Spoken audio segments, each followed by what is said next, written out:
So Darren, thanks for coming in today. Thank you, Simon. Now look, I've quite enjoyed these chats that we've had with business owners sitting on the couches here. And although we're going to be talking about insurance today, you have built and exited quite a large insurance business that you largely built yourself. I'd love to hear a little bit about your story in starting and growing your own business. Oh, thanks for having me, Simon. And it's great to be here. I guess, starting off, doing a little bit of filing on the floor of my parents' lounge room when I was 10 years old. Yeah. I didn't really think I was going to be an insurance broker. I wanted to be an Air Force pilot. Yeah, right. Nice. And, I've always liked fast things, as you are very well aware of.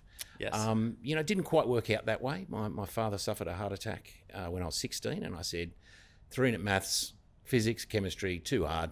Time to move on. Wow. Time to move on from school. And all my teachers were like, oh, you can't leave. And I just went, well, I'm leaving. See you later. No way. So when did you leave school? When I was 16, I'd just done my my school certificate. Yeah, and right. I was halfway through year 11, and I just went, oh, this is homework. I've never done hence homework in my the life. famous no ATAR plates that sit on a Correct. red car. I Yes, see. yes. Okay. All right. Yes, Okay. very true. So, and from there, I guess I took things really easy.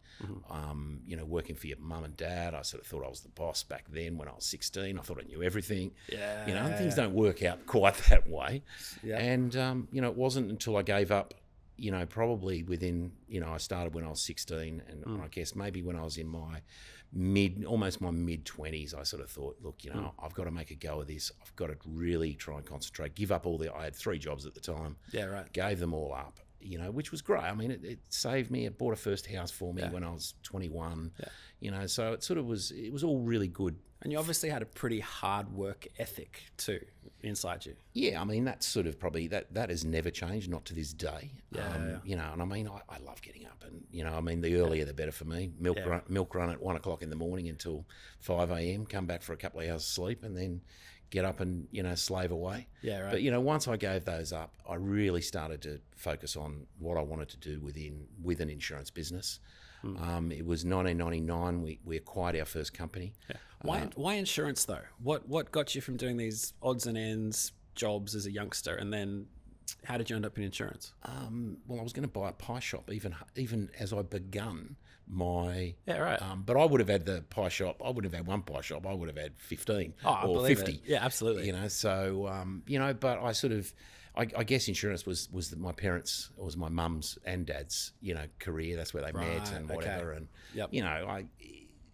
everybody that joins the insurance industry, they all say they fell into it one way or another. Okay. And, I am absolutely no different to that.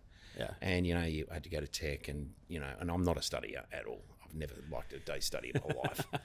So, for me, it was more around, how can I try and create a business that I can build an asset to sell? Yep. 99, we bought our first business down in Port Lincoln in South Australia. Yeah, wow. And it was all very specialised in the insurance of fish farms. Wow. And we used to insure all the little tuna fish swimming around in the little cages. Yeah. They're worth $1,000 a pop on average. There's 1,000 fish in there, so do the maths. Yeah, right. And then there's 150 cages there. So there's a lot of aggregation. Gosh. And that really that was in 99. So that was, 13 years into my career, I guess. Yeah. And, that proved a lot of really hard slog because they were big clients paying big money. Yes. And they were all of a certain Croatian background, of which gosh. they're tough as nails. Right. Which that is what puts the hairs on your chest. Fair and enough. you've got to go and School front up hard to knocks. clients and things like that. It's tough. So, But how did a South Australian business come on your radar as the first acquisition? Great question. We actually employed the services of the broker's broker, Right. insurance broker's broker. So he was a business broker. Yep. Very well known. He sort of rode off the back of a whole heap of stuff, an older sort of gentleman. Yeah. And we retained him to go and find us businesses. Ah, nice. And he found us our first 3 or 4. Over the period of 99 until I even bought one 2 years prior to my sale in 2018. Yeah, nice. Which was the biggest, Yeah. the worst. Oh gosh. The only one that I could say really sort of didn't go quite to plan. Yeah. But the way you buy them, you protect yourself, you know, Yeah, through yeah. earn-outs, and so it didn't lose. But why did the as first such. one go so well and the final one not as clean? What lessons were learnt there? Well, the DD on the first one was zero. It was shaking. It was shaking. Oh my It was literally. It was. This is the youth of my father, even Oh, gosh, and myself. We went down to good old Port Lincoln. Yeah. On the three wise men from the east with my brother. Yeah. That was what the Port Lincoln. Well, it would have been all locals- the Sydney City boys Yeah, going 100%, out to the right? country, It's which exactly would have what been it was. quite hilarious. And realistically, my dad knew Kevin down there. Right. God bless his soul. He's no longer with us, but he knew Kevin, and it was just like, yeah, okay, we're going to do this. Yes, shake hands, right, done. Wow, and that was it. Legal contracts came in, Yeah. and it was 14,000. It wasn't. It was this much paper Gosh, for right. it was probably a $800,000 purchase. Yeah, And right. it was just like, don't worry about that. Let's just do the deal and Just get the business. Money's changed hands, and it's now ours type thing. It was, and I guess Yeah. what you learn from that in the lack of DD. Yeah. How did a lack of DD go better than a big one at the end, though? That's what I'm kind of fascinated by. Was there trust back then or something that you could rely on? Well, or was the it... last one that we purchased, unfortunately, he didn't disclose, and nor did we check. So, once Yeah, again, every single business I bought, and I probably bought 11 of 12 of them over the years. Yeah. And realistically, all bolt-ons Yeah. to our Sydney operation, other than the one in Port Lincoln, which was the first. Yeah. And every one you learn something. And Yeah, we right. obviously didn't check with the regulator that there was, the guy was been a bit of a naughty boy, and he didn't quite gosh. tell us that. And, Right. 2 weeks after we'd purchased the business, ASIC's on the phone. What have you done? What have you done here? And what have you done there? Oh and my it was gosh, just like, Yeah. it was mayhem. And Yeah. of course, what follows from that is the business is not going to be as sticky Yeah, as right. what it would have been. So, Yeah. and he was no longer permitted to work. So that was probably the biggest lesson of my life. But we didn't lose money, as I say. Yeah, interesting. And, going through, a lot of different, I guess models. I would try anything. Yeah. Anything that I thought might work. Yeah. I'd give it a crack. Yeah. And I kept on growing. Other than the acquisitions and embedding those in and making sure that they stuck. I'd always have on the go staff members that I thought could make a go of it. Yeah. And I didn't have a problem recruiting staff. Yeah, I nice. was very lucky. I had 2 or 3 recruiters that would ring me up, every month saying, "Oh, have you got space for a new one yet?" Really? No, well, not right now, but maybe we'll go and have a coffee with this person. That Nice. person would change my mind. I'm thinking these people don't exist in our industry, Yeah, so yeah. I want you. So how do you choose the right people in your business at the time that it was growing? You don't always get it right. Let's be serious. I mean, I used to say, well, the rule of thumb is 1 in 3 employees works. Yeah. If I got it to 1 in 2, that was better than good the year. average, Yeah, and okay. I was actually happy with that. Yeah. And I used to, back in the mid 2000s, Yeah. and up until probably 5 years before I sold, I used to want perfection. Yeah, As a right. perfectionist, Yeah. I always wanted to have everybody in the team. But when there becomes too many in the team, Yeah. I soon realised that was just a pipe dream. And, Yeah, whilst you never forget it, and, look, we had a great culture, work hard, play hard was the culture that I installed. And there was probably 2 or 3 of us that did that really well. And we were really well known in the industry for doing that. Yeah, and, nice. and that sort of, if people then wanted to sell, Yeah. they just pick up the phone. Yeah, nice. So you create your own leads. How of- did of you that. choose the right people for your team, though? Did you look for a hunger in the sales? Did you look for a culture? Did you look for technical expertise? Did you hire low and then train them up? What was your strategy? Train for skill, Right. hire for attitude. So hire for attitude, train for skill. That's what I've always said. Yeah, okay. And if they've got the right attitude, they'll pick up insurance in 10 minutes. Yeah, right. That's actually not quite Slight true. understatement, It's maybe, actually but- quite not true, because I'm still learning about insurance today, Right, right, after 35 odd years, right? Yeah. So, that's not quite true. But if I look at, there was specific roles. I mean, you would have gun salespeople. You Yeah. want them. One thing the insurance industry lacks is salespeople. Oh, really? If they think they can sell, Yeah. they probably can't. And gosh. those that don't think they can sell probably can. Yeah, interesting. You A little know, bit like because accounting. it's- Everybody kind of needs it, so you've got to sell. Correct. It's just a matter of who does the work, really. And building the asset was the magic. Yeah. It's a renewable income. Yeah. It's valued extremely highly as what we've seen through public companies of insurance broking firms throughout the world. Yeah, absolutely. Some of the, there's one in the States at the moment trading at 50 odd times revenue, profit. 50 times profit. Okay.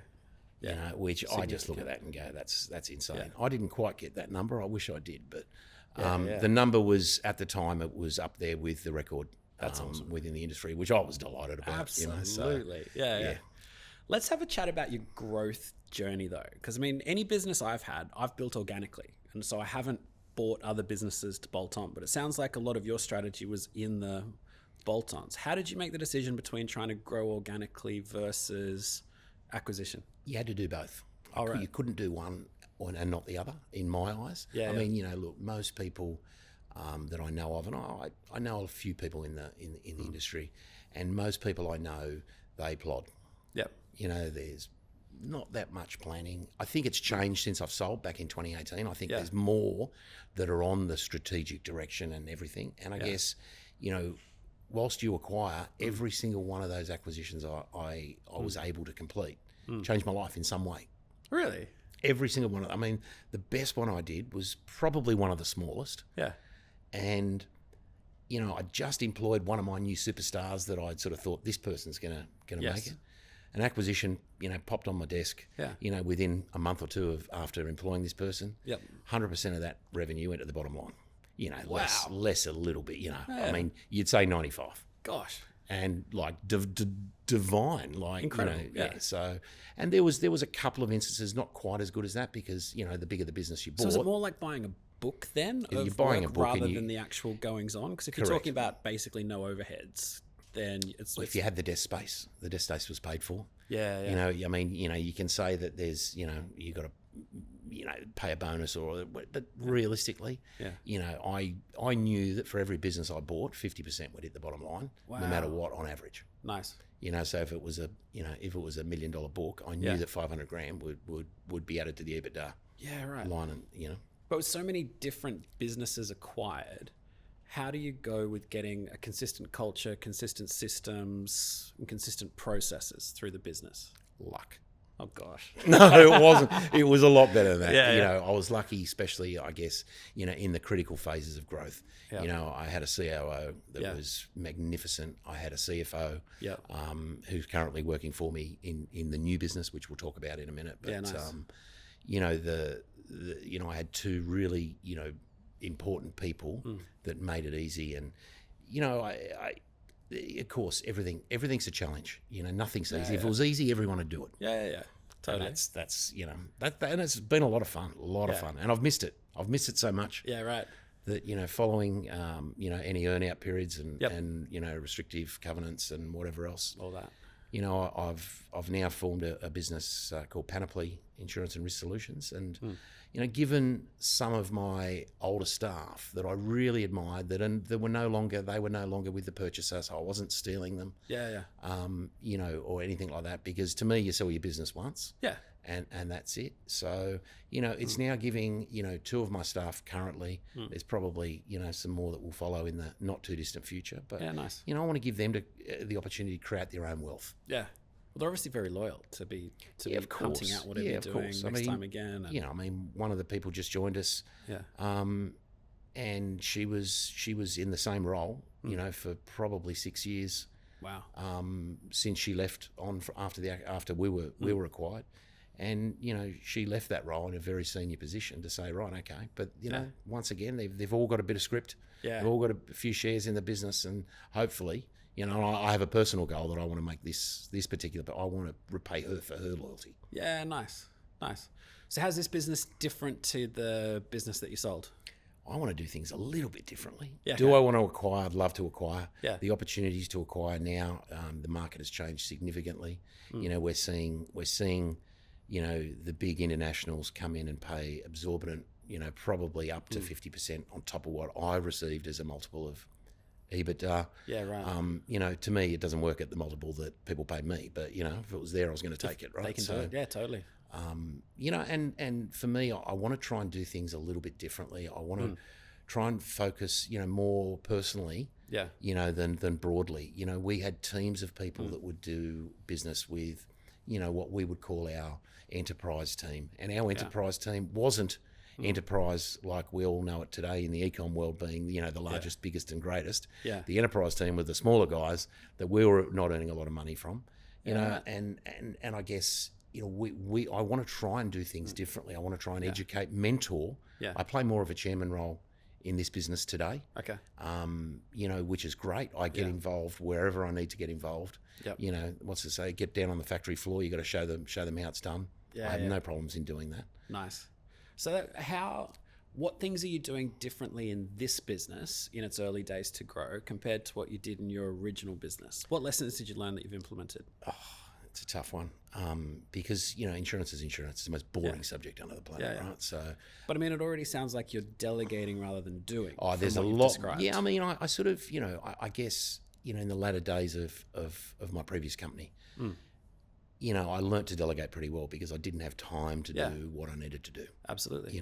As in I couldn't do it. So, once again, I had the two key staff on the operational side and the finance side. But then, within the actual broking team, I probably had 3 or 4 absolute superstars. Yeah, yeah. So, being a high-performance business owner, what were some of the routines or regularities you had before you sold the last business in order to have it performing at its peak? Culture was everything. Right. Culture was, we moved into an office with a great rooftop terrace balcony. Oh, brilliant. The first thing I did was buy the barbecue on the table and chairs outside. Oh, I love that. Yeah, the boardroom was kitted out with, a pretty nice hi-fi system. Nice. Big 75, 80-inch telly, whatever. I can't remember. Yeah. Make sure it's a beautiful place for the team. The bar fridge and whatever. And, whilst I did have to sort of, I guess, curb the alcohol consumptions during the week, come a Friday afternoon, it was right. The barbecue's on. Oh, nice. If we'd hit plan, well, then that was probably, at the end of the month, we'd probably have it bigger. Yeah. But then we'd either go out to a bar or wherever, and we all had a great time doing it. And, that to me was number one in the business. Yeah, because, I can afford to lose any client. I can afford to lose, almost any insurer, not quite. Yeah. But, to lose your key staff, and one of the key takeaways for me in the previous business, and which will be in this business and any business, I say, longevity of staff. Yeah, right. Having the longevity of staff, the retention rates were up. I mean, they were good anyway, but if you've got the same person contacting the same client year after year after year, normally if you get 2 or 3 years with that's considered great. Yep. These days, for us, we had some really long-term clients. Yeah, nice. Oh, long-term staff, I should say. Yeah, it was great. It was really makes positive. a big difference. So long, you don't have to retrain, get them up to speed. No. Everybody knows the history and all that. Yeah. Totally makes sense. So what's the focus of the Panoply business? So Panoply, we set it up, I guess, just on 12 months ago. Mm-hmm. Now, actually, it was more like 18 months ago now. Yep. So, time flies when you're having fun. And for that, we want to be able to, I guess, concentrate on that smaller end of the market up to, we've currently got a public company on our books at the moment. We do all their directors and officers liability, which for a public company have got ramifications beyond belief as directors. Oh, totally. Against the company as well. So, there's a lot around that. So, do we want to be all things to all people? I say no, not really, because if you are, it's more of a scattergun approach. Right. The one thing that I really want to try and do, or that we're doing, is aligning yourselves with, referral partners and the like, because that is where you can build real relationships. The previous business, we had a lot of success in that regard. Yeah, nice. If we had referral partners, instead of quoting, winning 1 in 3 that you quote, you probably win, I'd say 70% of what you get put in front of, which is great. Still a good number. And that's a great number. Yeah, correct. So, and, you want to try, and people buy who they're buying off. Yeah, totally. They want to do business they with buy off people they like. Yeah. They buy off where their friends go. Yeah, and also when they're appreciated as a customer. Like, there's nothing like the coffee shop guy that remembers your name and remembers your order. 100%. And I think those little lessons carry through to any sort of business. Correct. Out there. Yeah, if the customer feels valued, they'll keep coming back. But look, I'd like to shift the conversation, because I mean, the people generally watching the podcast or the chat that we're doing today, are typically small business owners. And so I would love to draw on your understanding of the insurance industry. What do you think the key insurances are that a small business owner should be looking at? Yeah, no, I mean, it depends on the type of business they're involved. If you're in a service-based business, you need specific covers. Yep. If you're in a manufacturing business, you need specific types of covers. If you're a retailer, if you're a wholesaler, you know. So, I mean, you know, I guess what I'm going to try and do is make insurance interesting. Okay. You know, if I did have a goal coming back, it's to try and get that whole stigma away from it. Yeah, okay. But, you know, I think I'll die trying. It's a big one to shift. Yeah, you know, but I will not give in trying to make it more exciting, more, you know, enjoyable, and to try and make it less of a grudge purchase, because no one likes paying insurance. No, I don't like paying insurance. Yeah, no, totally. But I think if you can make it easy to understand too, is another key. That's everything. Yeah, so absolutely. Knowing what's included, what does it cover, and what doesn't it cover. Yeah, I think is and that's our job. I mean, you know, our job goes beyond just selling someone a policy. I don't even look at selling anything. I look to protect their assets and their liabilities. Right. That's it. And I think that comes across quite in a genuine way to most customers. Yeah. And if you can do that, then you're going to win business. Nice. You know, it's when you try and say, oh, well, you need this, you need this, you need this, you need this. You know, to me, that's you're on a hiding to nothing. Yeah. I don't, you know, I mean, I try and put myself in the position of the business owner when I give advice. And that is what my message to the key staff within the new business are. Yep.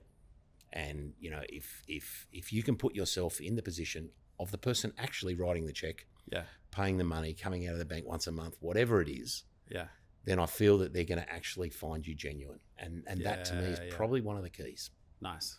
Love that. Love that. Public liability insurance. It's one of these ones that almost every business needs to have.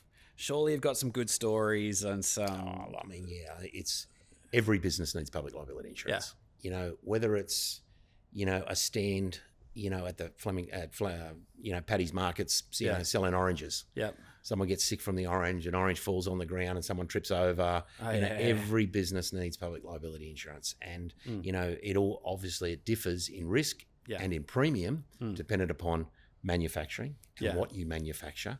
Do you export to the US? Do you not? Yeah. You know, so there's 1,000 factors. And, you know, for our job is trying to find the insurer that suits most of what you need as a customer. Yeah. And it's crucial. I mean, war stories, just about every class of insurance, I've got some crackers. Oh, brilliant. Brilliant. You know, I've got to leave names out, although, you know... we don't want to have any of our own insurance on defamation or any of this. No, so you can leave the names out, but surely have you got insurance for that, Tom? But yeah, I guess, you know, one of the most... you know, it was almost a famous public liability claim against a hotel. Right. And we didn't insure the hotel. Okay. We insured the ice cream manufacturer. The ice cream man. Okay. So he manufactured ice cream and he sold it to a hotel, a pub. Yep. Unbeknown to the ice cream manufacturer, is that someone ordered a dessert in this famous hotel on I think it was a Sunday afternoon. Right. And they decided to put human remains. Oh, gosh. Okay. That story. Right. Does everyone know that one? That story. You know, so, of course, you know, we're involved. The ice cream manufacturer rings us. Yeah. Oh, my God, what do we do? Yeah. That was on a Friday night. Gosh. He had been raided by the health departments, the HACCP, the this, that, you name it. He'd had every... He'd had everything he needed to have from a compliance and regulatory he had. Wow. And they raided him and they took samples of every bloody ice cream that he'd ever had. Wow. Thought of manufacturing, they took samples of it. You know, and, you know, that was on a Friday night. We contacted the insurer. I'm going to cut that bit out. Yeah, just give him 2 seconds of silence. I actually contacted a lawyer who I knew was on the panel. We'll just make an absolute gap. Let's count to 5, 4, 3, 2, 1. So I knew of a lawyer that was on the insurer's panel at the time. I rang him direct on a Friday night, and I said, I hope I'm not, Gosh. getting you off the, cooking the sausages on the barbecue. Yeah. But I got a real problem. He said, let me deal with it. Within 14 days, that case was closed, done. Our client, the ice cream manufacturer, zero responsibility. Yeah. So the issue was created at the hotel, right? Not at the... But, it doesn't, but the costs involved, there was 2 weeks of legal fees that had to be paid. Yeah. And I know his hourly rate, and it was up there in the, 500 plus. Yep. So there was a lot of expense. That's one example. Yeah, where right. public liability insurance covers that, or product liability insurance, because it was his products. It was the product. So when you buy public liability insurance, you buy what we call general public products liability. So it's a combined package. You don't separate it. It is bought as one, and that's probably one of the better stories. I mean, I had one only last week. I had a client who imported and sold chairs. Oh yeah. And someone sat on the chair, and the leg broke. Oh gosh. They suffered injury. Yep. They're now suing the retailer, which wasn't our client, right? Who's then passing it on. Who's passed the buck, Yep. and it's all the costs that add up, which are phenomenal. So even if you're in the right, it's things out of your control that happen. Absolutely, that it covers. But there's a defence cost, and look, I guess clients or insureds, as we call clients, clients are lucky because the insurers don't muck around. If they generally put on top tier firms. Yeah. And look, my own personal experience in dealing with some of the, let's try and, ride it as long as we can, but others just want to get it done. Yeah. And most insurers are aware of that, and they're the ones that are getting the work. Yeah, right. The ones that they just want to get rid of it. Yeah. So if a small business owner is looking for a public liability policy, how do they find the right one for them? Or they go through a broker, obviously, but how do they make sure they're in the right place? I guess that they, it's all around the type of business, and for me, it's we can insure public liability in just about. I don't think that we would not be able to place something if we had to place it, and I've had some really interesting things to try and place on behalf of clients. So it's around trying to build and have faith that your insurance broker is doing the right thing. Yep. And, gone are the days where we used to be able to just send out the renewal notices, and say, well, there's your premium. Last year was 1,000. This year it's 1,500, and just pay it. Yeah, totally. We've got to go through and we've got to explain why it's gone up. We've got to go through and explain, well, your turnover went up 200%. This has caused an increase. And in some businesses, your turnover can go up 200%, and it's not going to make any difference on public liability. Yes. But if it's a service-based business, other classes of insurance will go up. Yeah. So, and it's more about the transparency. Mm-hmm. Yeah, absolutely. Absolutely. Now, professional indemnity, another very popular insurance for small and mid-sized businesses, obviously particularly in the professional services space. Yeah. What does it cover? And surely you got some good war stories on it. Yeah, I mean, there's lots of war stories. Professional indemnity claims they don't happen every week. Public liability claims don't happen every week. Someone gets their glass broken. Someone gets they're burgled, or unfortunately, some people get a fire. But professional indemnity claims don't generally happen. Yeah, right. As often as what people would think. Yeah. Even though the premiums that the insurers are charging can be quite hefty as well, right? So, totally. The cover itself, if you offer any sort of professional service and you're collecting a fee for that professional service, you need professional indemnity insurance. The errors and omissions is, I guess, one of the old, British, terminology, E&O insurance and this and that and whatever. So, but, if you're a professional services business and you give advice to clients, you are putting yourself out there to be sued if you are wrong. Yeah. No, as accountants, we get checked by the accounting bodies to make sure that we've got it and it's up to date every year as part of our renewal process to have our license. Yep. So, exactly. And, I always say that it's the unexpected which will cause the claim. Yeah. But then there's also the expected as well, right? So, and it comes down to the weakest link sometimes too. Like it can be someone a long way down the chain, just not paying attention, not necessarily someone who's been in the business a long time and is fully aware of everything that's going on. If someone suffers a financial loss and you've provided any sort of advice to that business, it's only a matter of time before the lawyers will actually find the right person to go to. And they go, yeah, right. the accountant, let's go. Yeah, So yeah, that yeah. happens. It actually happens. It's sort of, so if people haven't got insurance, what are they going to do? Bankrupt them? And they've got nothing anyway. So they look for the path of least resistance. Yeah, totally. And, I guess, in professional indemnity, that is definitely, and, you can be named as a 4th, 5th, 6th, 7th defendant. Yeah. Yet end up wearing the bag because it all started with you. And that's just what's going to happen. Gosh. And I guess, in our world, we find that often the business itself is the small business owner's biggest asset. Yeah. So absolutely. Hence why we're encouraging them to have protection and around them in any way they can. And I think, to ensure that clients have got the right insurance, I think is a mindset for any business. Like if you provide a service, even if you're a lawyer, if you're an accountant, you can be an advertiser, you've got to make sure that you're seen to be doing the right thing by your clients too, to say, are you correctly insured? Are you not? And then it's finding the right person to be able to do that. Yeah, totally. But surely you've got a good story for a professional indemnity claim. Obviously, there's when there's no names, but there's a lot of stories. Probably one that I was very heavily involved in, and it would have been in the 90s, maybe late 90s, even early 2000s from memory. Was a franchisor, right? And they had 30 odd retail outlets, and a couple of them, because they get their franchise fee, they charge royalties, they get this, they get that, and they're putting themselves out as the professional. Yeah, they know their business, they know what they're doing, how to do it.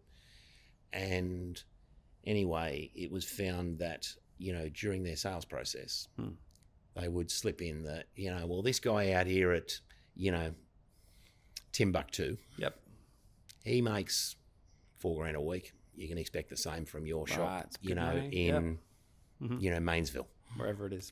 Wherever it is. So, there's consumer protection laws around that. What used to be called the Trade Practices Act. Yes. And that was, at the time, that was the act that was relied on. So then the regulator gets involved. Yeah, wow. And the regulator gets involved, and they wanted to charge them with so many different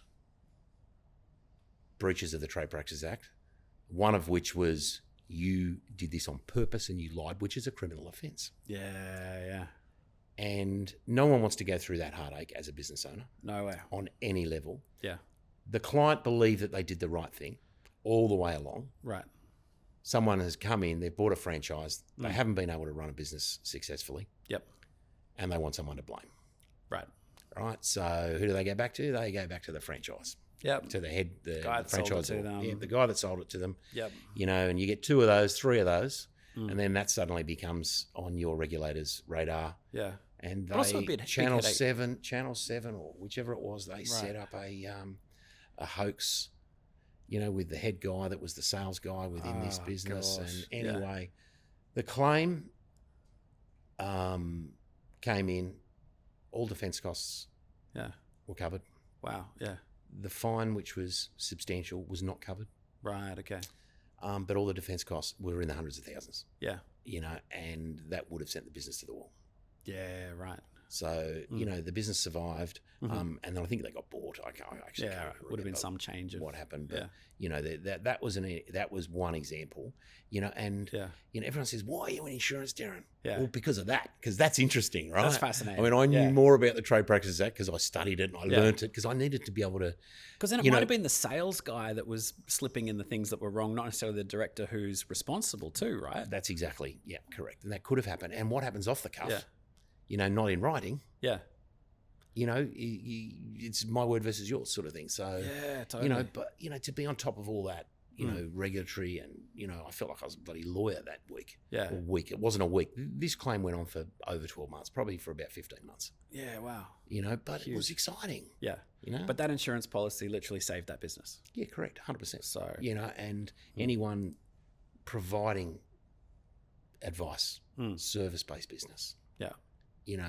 And, a franchisor is considered they're selling a professional service. Yep. And if they fail at it, expect them to be, but it's anybody in that in that capacity. Yeah, in that capacity, they can be sued. Yeah, wow. You know what I mean? There's other instances. There's lots of other instances.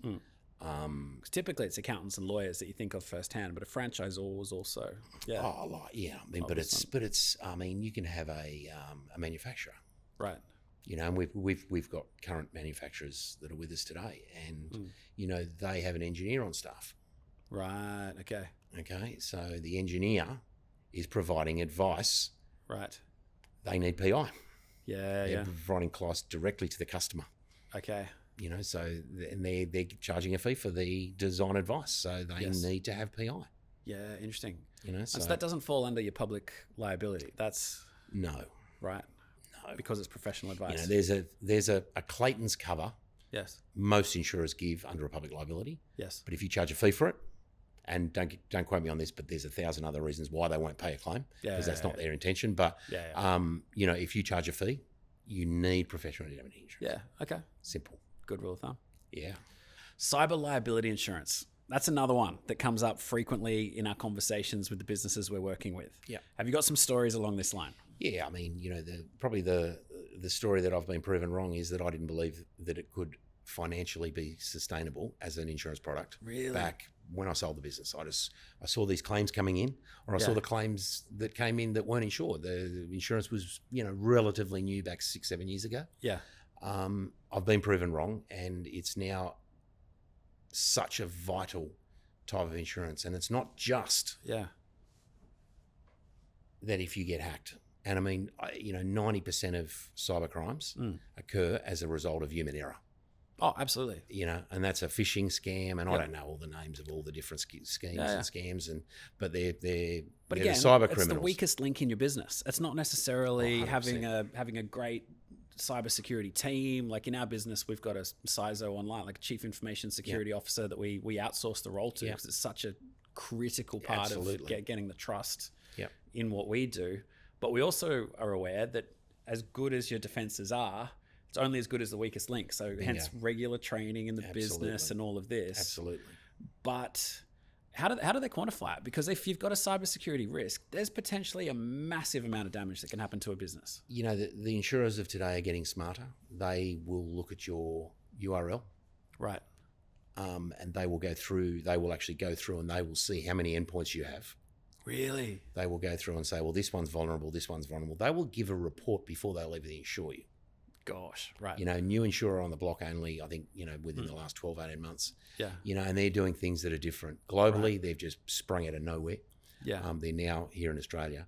And it's a company that we love to use because, you know, come claim time, you know that they're going to look after you. Right. I mean, you're the most vulnerable you could ever be. Do I pay the ransom? Do I not pay the ransom? Yeah. I mean, you know, there's stories around that. I won't go into that. I mean, I have a personal opinion about ransoms. Yeah.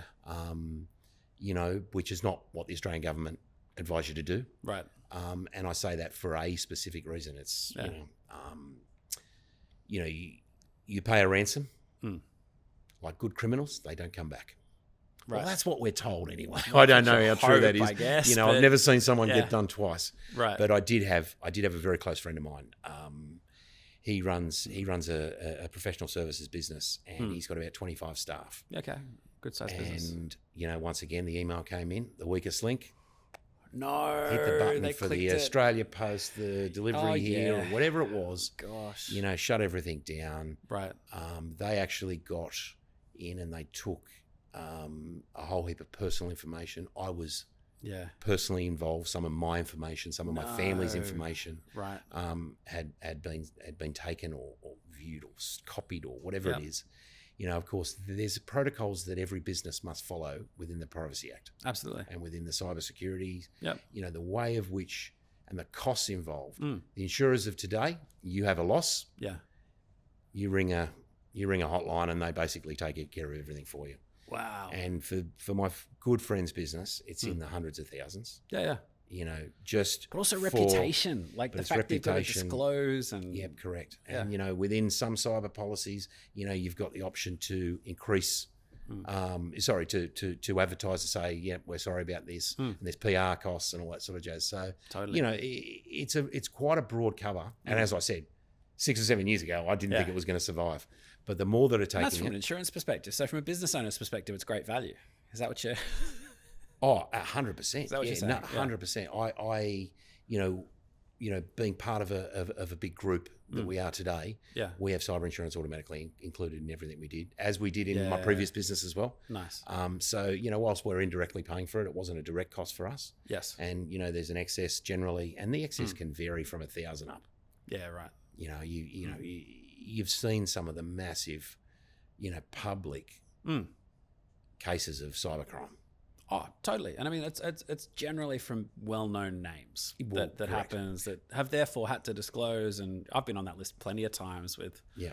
There was one year that I think I got an email 1 month from Optus, the next month from Medibank, and the next month from someone else. And it's like, oh, well, all my details are out there. And I mean, my biggest fear in business is cybersecurity. Yeah, right. I believe that we as insurance brokers, we're quite vulnerable. Yeah. And the level of detail that would be required to remediate that would be costly. Oh, absolutely. Yeah. Let alone the fines and you must report to this body, you must report to that body. Oh, we're going to fine you today. Yes, no, totally. Maybe. Yeah. So it's really, that's scary. No, likewise. We see that as probably one of our largest business risks. Yeah. And so we take it very seriously. So yeah. Totally. Yeah. Look, I'm keen to have a chat about director and officers insurance. It's one that we don't see many businesses taking out, but surely it helps the business owner sleep at night. Yeah, I mean, I would think that the majority of business owners don't believe they need it. Right. I say every business needs it. Yeah. And I don't say that because I want to earn, the next policy and £2.50 out of the policy, because ultimately I don't care about that. It's about protecting your client, which goes back to what I originally said. That word directors and officers liability is probably more for the smaller business, more renamed as management liability, right? Which directors and officers liability is a part of that. Yeah, okay. And ultimately, directors, if they make honest mistakes that cause a financial loss to a third party, this is what that protects. Right. Okay. So, everything's to a third party and everything evolves around financial loss or property damage in any sort of insurance. But with directors and officers or management liability, D&O, there's various extensions that you have, one of which is crime. Right. You normally have a sub-limit of, if you've got a $2, $3, $5 million limit of directors and officers insurance, you might have a $500,000 limit for crime. Right. Your employees start milking the tin, and the amount of stories I could tell you about that. Oh, we all know someone. From the most trusted employee that had been there 20 years, never had more than 2 weeks off. It always happens from the person that's never taken a holiday. All the stories. 100%, because they're going to get found out, right? Yeah. So, and that's exactly, the one area as well is what we call employment practices. Right. Liability, which that's a cover that provides for unfair dismissal, sexual harassment. Right, okay. Failure to promote, failure to employ. Right. Because you're different, you can be considered a, racist or whatever. Yeah. If you don't employ a particular, so there's, most of the claims that we see are either OH&S based, crime, and we do see we do see a lot of crime claims. Right. Yeah. And they're the ones that break the client's hearts because it's always someone that's so near and dear to them. It's personal as well as correct, just business. So. So and I guess go to a war story on this. Yeah. Funniest thing, Okay. Client of mine, 35 odd years manufacturing in business. Yeah. Low skill labour. Never had an issue. Yeah. Suddenly, one of their employees, gets their hand stuck in a machine, and doesn't sort of, it's not lose your hand or anything like that. Right. It's a serious incident. Yeah. And part of that process, is that you must advise work cover. You must advise, this body, that body, every other body under the sun. Yeah. And of course, nothing was done. It was just a straight workers' comp claim. And a year's down the track. So at the time, though, they did the right thing by the employee, even though they didn't do all the paperwork. Even though they correct. Yeah, so they absolutely, they've got to do the right thing by the employee. Yeah. So anyway, work cover rocked up, and I guess the lesson here is don't start abusing the work cover officer when they turn up. Oh no. Right. I've been running this business 30 years. I've been this, I've been that, and I've never had an incident. How dare you? They shut him down. Really? Yeah, they shut him down. Then he was up on potential criminal charges. He wasn't going to do jail time, but any sort of For criminal not disclosing that incident for years the ago. way of which they tried to then get him for failure to provide a safe workplace. Wow, right. And, back in the day, the fine was insured. Yeah, okay. Today, the fine is banned. It is illegal. No insurer can actually insure the fine. Right. But it's the costs. It's the legal costs involved. And those legal costs were 350, 400 grand. Yeah. And the fine, I think, was slightly less than that. Wow, it's a significant amount. That was, and no, he didn't get criminally charged. Wow. Out of it. But, they had to fight that. They really wanted to throw the book at him. And I think it's all, got to do with be nice. Yeah. It's cost you nothing to be nice. When the auditor turns up, try and make their job easier. The inspector. So things happen, right? And it's unfortunate, but that's why people have insurance. Yes. For that event. He didn't think that that day back, whenever it was, the work cover inspector turning up and him telling him you're not coming through, it was going to have any impact on anything. He never thought that. Oh, gosh. But it was a big 6-figure day, ultimately. Correct. Absolutely. Wow. But no, it's I've also had instances where, unfortunately, an employee or a third party have actually died during the workplace. And that's alarm bells everywhere. Yeah, yeah. And, the one message to any client, and there is someone who I know very, very well that if they heard this, they'd know exactly who I'm talking about. Mm-hmm. And,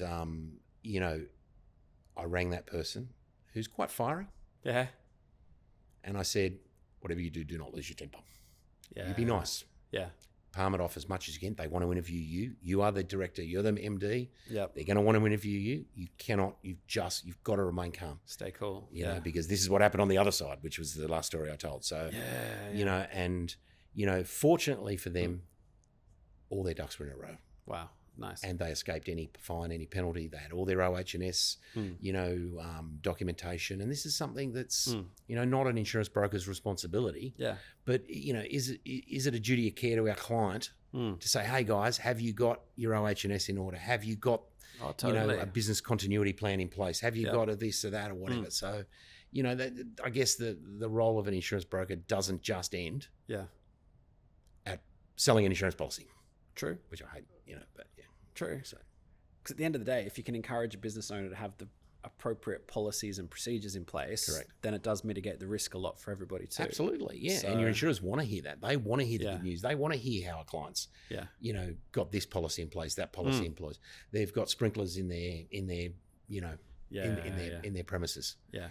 To save for the fire and everything. So totally. Because I guess as a business owner, it is really hard to find the time for all the different hats you've got to wear inside your business. So if you do have a proactive insurance broker that can at least remind you to update these things or create some of these things if they're not in existence yet, then that's a value-added service. And I have helped personally some clients write their business continuity plans. Oh, really? Okay. They haven't been insurable for a particular class of insurance unless they had a business continuity plan. Yes. And friends, as what happens in our industry, your clients become friends. Yep. So a really good friend of mine. Yeah, nice. She's going, oh, we don't have it. Yeah. There you go, have ours. Nice. So, and okay, it's different horse for course. Just go through and change it. Yeah. We'll do it together. Took half an hour. Client thinks, wow. Yes, totally. And to me, that's going that extra step. Definitely. You don't need to do that. Nah, definitely. Before we wrap up, what's the weirdest thing you've had to insure? A helicopter. Yeah, right. Not whilst flying, mind you. It was on the back of a truck. Yeah, right. It had arrived on a plane. I had to get from the airport. Does this thing fly at all, or it just kind of hitches rides? Or No. It was all in bits. Oh, it was brand new. It had to get from Sydney Airport to Bankstown Airport. Oh, right. Okay. And then they assemble it in Bankstown, and they're not going to do that in Sydney. So we had to insure a $2 million helicopter. Yeah, wow. Which today's probably like 3 or 4. This is years ago, decades ago even. But, okay. That's probably worth 3 or 4 million. Yes. Now as a helicopter, and if that truck rolls over, has an accident, there's a big risk, and that's a lot of risk for any insurer. Yeah. the rate on it, I can't remember what the rate was. I think it was $3 or $4 grand. Yeah, But right. that's, 1/1000th of what it's worth, Absolutely. which is not enough. Yeah. Well, it's enough if nothing happens, but then that's insurance, right? That is what insurance is about. Yeah. And Moving the risk from yourself to someone else. Absolutely. And that's what insurance is. It's transferring risk. Yeah. Absolutely. So property insurance. This is one that we see come up a fair bit. Surely you've got some good stories and can give us a bit of background on what property insurance generally covers. Yeah, I mean, property insurance is not just defined as fire insurance. It's hail damage, it's weather events, it's water damage, it's a broken pipe that creates the water damage. And then there's also what we know as business interruption insurance, which for any business, if you've got property, you've normally got a location other than your house. You've got a retail shop, you've got a manufacturing plant, you've got a pub, you own the building that the pub is. So, it's property owners, it's business owners, it's everything. Yeah, okay. If you own property, and it's insured, then there's the other side of it, which is the loss of earnings in the event of the roof blowing off. Yeah, okay. And everyone goes, oh, well, if the place burns down, I'll just, I mean, we've got clients that don't insure their property, their buildings. God, that sounds risky in this day and look, age. it is, but if they've got 60 odd properties, right? If they lose one, okay. So, but Still what they guess. don't have insurance for is any loss of rent that they get, Yeah. or any loss of takings if they own and run a venue. Yep. So unfortunately, it's very misunderstood. Property insurance is so expensive. Yeah, okay. In connection with, and it's not just the actual insurance itself. If an insurer charges you $100, you're paying about 70% in addition with Fire Brigade levy in New South Wales, which they've tried to outlaw 15 times. Really? Then you've got GST, and then you've got government state stamp duty on top of that. So you've got all these covers. Okay, the GST for a business, they get the GST back. Yep. But it's up to 70% extra. Gosh. On top of what the insurer wants. If it didn't have the 70% extra and it was 10% or 15%, which is globally an approximate average. Yeah, okay. Then that makes it a lot more sense. And when the insurance premiums go up, and I'd say in the last 5 years, I know my own house insurance has probably gone up 120 to 150%. Yeah, right. Why is that? Because building costs have gone up and they've tried to peg it to that? Or? There's that angle. There's a lot more. Most claims happen from the home, as an example, and also for the it's water damage. Weather changing events. And there's been a lot. Yeah, we've had a lot of events, and the weather events are getting more severe. Yeah, so people's roofs are blowing off, or the hail comes down, and so. Is that a result of climate change, or is it a part of a cycle? Well, that can be the viewer's discretion on that. So, but once you do have a property claim, most don't have business interruption insurance. I think you find 60 to 65% of businesses don't have what we call business interruption. Right. And the way I've always said it to a customer, if you have a fire, a water damage, a hail damage, a burst pipe, or this or that, wind damage, the insurance company become your customer. Right. Okay. They will pay your bills gradually Yeah. up until the time of when your turnover reaches back what it was. Really? Okay. And then you've got also what we call, an insurance terminology. I hate insurance terminology, but it's called increased cost of working. Right. So, then the insurer provides a bag of money. Yep. And some insurers do call it a bag of money. Yeah, right. To go and advertise that you're back into business. Wow. You might have had to move. Yeah. And the rent that you paid at, 2 Station Street, Yep. Was $1,000 a week. You might have to move to 22 Station Street, and it might be $1,500 a week. So you've now got an increased cost in your business. Once again, that's all insurable. Gosh. And I would say that, for those that even do have business interruption and property insurance, there's something like 50% are underinsured. Yeah, right. Because the premiums are so high because of all the taxes. Yeah, yeah. So if you had your interruption insurance, it basically makes sure your top line stays where it was. So it'll be covering... not quite in that. The easiest way, it's your net profit. So any net profit that you made, you're going to get. Yeah, nice. And any fixed costs. Right. The variables within there Yeah. are electricity. If you burnt down, you don't have electricity, so that comes out of your calculation. Okay. Yep. Obvious. And most people, and I say even most brokers, don't calculate business interruption sums insured correctly. Yeah. Right. We recently got involved in a case where it was overinsured to the tune of 50%. Oh, gosh. Which, when it's overinsured 50%, it's 50% more premium Yeah. for that part of the more cost that you're never going to get back. No, correct, absolutely. So, and don't pay them any more. They don't do that good with it. Yeah. Fair point. Fair point. So, have you got a good story along these lines? Oh, look, I mean, over the years, you know, actually, yes, there is one that comes to mind. I started on a milk run when I was like 17, and I worked that for 10 years. And, you know, I was, you know, obviously a young upstart, you know, insurance broker. Here we go. Yeah. I'm doing the milk run. 6 o'clock news comes on in the morning. There's been a fire of a particular occupation warehouse. I said, well, that's my client. Yeah, right. Within half an hour, I'd rocked up on the doorstep. Yep. And said, I'm here. Wow. The client couldn't believe it. Yep. They were like dumbfounded. Oh my God. And it wasn't a massive claim, but it was the way of which it all happened. Yeah, that right. I was in it. I was in the middle of it, which was, you know, it was, the client was just completely blown away that I would even think to come. I said, look, I'm a bit dirty, a bit in my milk. In my milk clothes, but you know, like, you know, I'm here to help and everything. Yeah. You know, we had a loss adjuster appointed that day. Right. Claim was a complete total loss, the type of industry that they were involved with. It was an electrical fire that caused this warehouse to burn down. Right. And, you know, once that was established, the client was settled in full within like a month. And that is unheard of. Month sounds for like a fast total turnaround. claim, for a total loss claim. Yeah, right. It was settled within a month, and that doesn't happen. But, you know, it was all very straightforward. Yeah.